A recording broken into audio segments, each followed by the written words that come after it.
What is the solar system? It is our sun and everything that travels around it. The sun is in the center of the solar system. Our solar system is always in motion. 8 known planets, along with comets, asteroids, and other space objects orbit the sun. The sun is the biggest object in our solar system. It contains more than 99% of the solar system's total mass.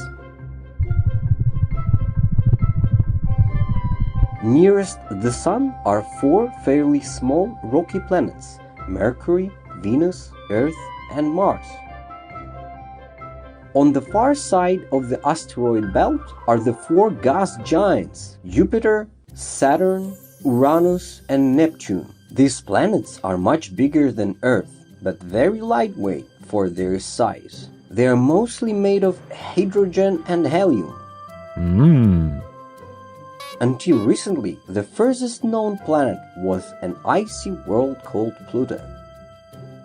However, Pluto is dwarfed by Earth's moon, and many astronomers think that it's too small to be called a true planet. Dear friends, thank you for watching this video. Please subscribe and bye!